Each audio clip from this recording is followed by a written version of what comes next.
डाकुओं वाला भी एक किस्सा था। कोई एक गांव था जिसमें उस टाइम पे जो ये भरतपुर पूर्वी राजस्थान का इलाका है जिसमें डाकू लोग रहते थे, उन्होंने किसी परिवार को शायद जिंदा ही मार, मतलब सबके सामने मार दिया था। वो भी कुछ एक किस्सा था, उसके बारे में बताओ। ये घटना 1989 के आसपास की है, जब डॉक्टर किरोड़ी लाल जी सवाई माधोपुर से लोकसभा चुनाव की तैयारी कर रहे थे और प्रचार में थे। तो एक गांव पड़ता है डांग क्षेत्र में, उस गांव का नाम है ससेड़ी। हम्म। तो उस दौर में एक बड़ा डकैत हुआ करता था उस क्षेत्र में, बहुत डकैत थे उस समय, लेकिन एक भगवान सिंह डकैत एक बड़ा डकैतों में एक नाम हुआ करता था। और उस भगवान सिंह डकैत ने क्या किया था कि एक ससेड़ी गांव में उसको लगा कि मेरी कोई मुखबरी करता है, तो उसको किसी आदमी ने नाम बता दिया कि ये फला फला लोग मेरी मुखबरी करते हैं। हम्म। और वो डकैत है ना, इस लेवल का डकैत था कि वो अपने गड़ा से और तलवारें लेके उस गांव में प्रवेश कर गया। और वो जो मुखबिरों का नाम उनको बताया था, उसने अपने गड़ासों से और उन तलवारों से वो जो एक बेटा था उसको काट दिया लोगों के सामने, उसकी नृशंस हत्या कर दी। जब उसको पता चला कि दूसरा आदमी भी है, भाई है उसका, उसको भी मार दिया। और उसके माँ बाप उस हत्यारे डकैत के पैरों में गिर गए और कहा कि एक पूत को तो हमारे को छोड़ दो, हम्म। इसको तो कम से कम जिंदा छोड़ दो। हम्म। लेकिन उस नृशंस हत्यारे ने ये तक नहीं सोचा कि इसको मैं जिंदा छोड़ दूं, और उसने तीसरे को भी गड़ासे से वहीं काट के और मौत के घाट उतार दिया। और एक और आदमी को, चार मौतों को उसने एक दिन में अंजाम दिया। और इस घटनाक्रम के बारे में जब डॉक्टर किरोड़ी लाल मीणा जी का काफिला वहां से निकलते हुए जब जा रहा था प्रचार के, तो उनको इस घटनाक्रम के बारे में पूरा पता चल गया। तो किरोड़ी लाल जी ने अपना प्रचार छोड़ के और उस गांव में एंट्री की है। और उस गांव में और उस गांव के चारों तरफ हाहाकार मचा हुआ था कि एक ऐसा मतलब एक कांड हुआ है बड़ा इस क्षेत्र में, ससेड़ी कांड के नाम से उसको जाना जाता है। तो डॉक्टर किरोड़ी लाल जी ने प्रचार को छोड़ के और उन सारे सबों को लेकर करौली जिला अस्पताल में धरना दे दिया। हम्म। वहाँ का जो पुलिस अधीक्षक था वो अस्पताल में तलब हुआ और उनको कहा कि इनका पोस्टमार्टम कराया जाए और इनको न्याय दिया जाए।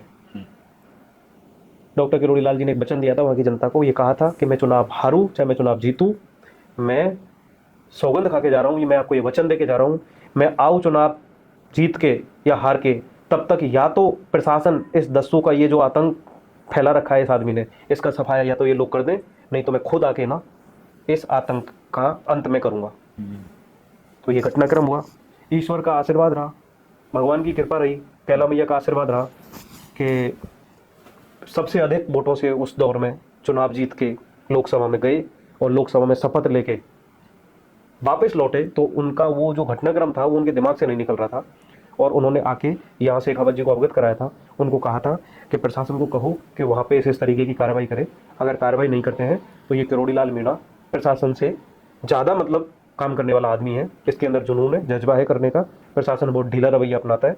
डॉक्टर किरोड़ी लाल जी ने ये कदम लिया और वो डाकुओं के खिलाफ लड़ने के लिए चंबल के बेड़ों में उतर गए, बंदूक लेके कैला देवी के मंदिर में अपना माथा टेक के हजारों कार्यकर्ताओं समर्थकों के पीछे पीछे, खुद आगे आगे कार्य समर्थक पीछे पीछे, और ये उस चंबल के भीड़ों में पहुंच गए उस डकैत को ढूंढने के लिए।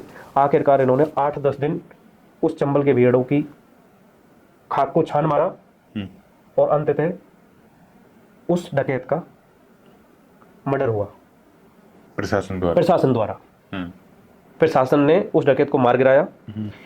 और उसके बाद डॉक्टर किरोड़ी लाल जी ने एक शर्त प्रशासन के सामने रखी और इधर सरकार के सामने रखी कि इस डकैत ने जहां जहां जिस जिस गांवों में आतंक फैला रखा है, जहां जहां की बहन बेटियों को परेशान कर रखा है, वहां के लोग इतना डरते थे। इसमें कोई अतिशयोक्ति नहीं है, मैं स्पष्ट रूप से इस बात को कह देना चाहता हूं कि आज़ादी आज़ादी की बात करते हैं लोग। चंबल के लोगों को, डांग के लोगों को असली आज़ादी जो दिलाई है ना, वो किरोड़ी लाल मीणा ने उन डकैतों से दिलाई है, जिसका गुणगान आज भी वहां के लोग करते हैं। वो पूजते हैं, आज भी चरण वंदन करते हैं कि किरोड़ी लाल मीणा वो आदमी है जिसने हमको असली आज़ादी दिलाई है। अपनी बहन बेटियों की इज्जतों के लिए, अपनी सब चीज़ों के लिए अपनी बहन बेटियां घर से बाहर निकलने से कतराती थी। लोग डरते थे अपने खेतों में जाने से कि डकैत आएगा, वसूली करेगा। ऐसे लोगों के लिए इस किताब को पढ़ना बहुत जरूरी है। इस एक कर्ण और किताब में वो सारे किस्से और वो सारे तथ्य हैं, सारे इसमें विश्वसनीयता के लिए सारे अखबारों की कटिंग है, सारी इसमें चीजें हैं कि जो इसमें लगा हुआ है, उनको पढ़नी चाहिए ये किताब उस रूप में। तो किरोड़ी लाल जी ने ये सब चीजें की वहां पे। उसके बाद किरोड़ी लाल जी ने जो शर्त रखी थी कि इस आतंक का जो पर्याय बन चुका है ये भगवान सिंह डकैत, इसकी जो डेड बॉडी है ना, इसको जीप के लटका कर, जीप के बांध कर उन गांवों में घुमाया जाए जिन जिन गांवों में इसने आतंक का मतलब खैर छोड़ रखा है। तो ये वास्तविकता है। उस दौर के मैं लोगों से मिला हूँ, उस लोगों ने मुझे ये बताया है कि वास्तव में जीप के रास्ते से बांधकर इसकी बॉडी को, उस जो वो भगवान सिंह डकैत था उसकी बॉडी को, और जब तक उन एरिया में घुमाया था, जब तक उसकी बॉडी के ना मतलब है ना परखच्चे नहीं उड़ गए थे और उसकी बॉडी की एक एक हड्डियां मतलब है ना नहीं दिखने लग गई थी, तब तक उसको वो किया। और उसके बाद उसको, उसकी डेड बॉडी को जला दिया गया, उसका संस्कार कर दिया गया।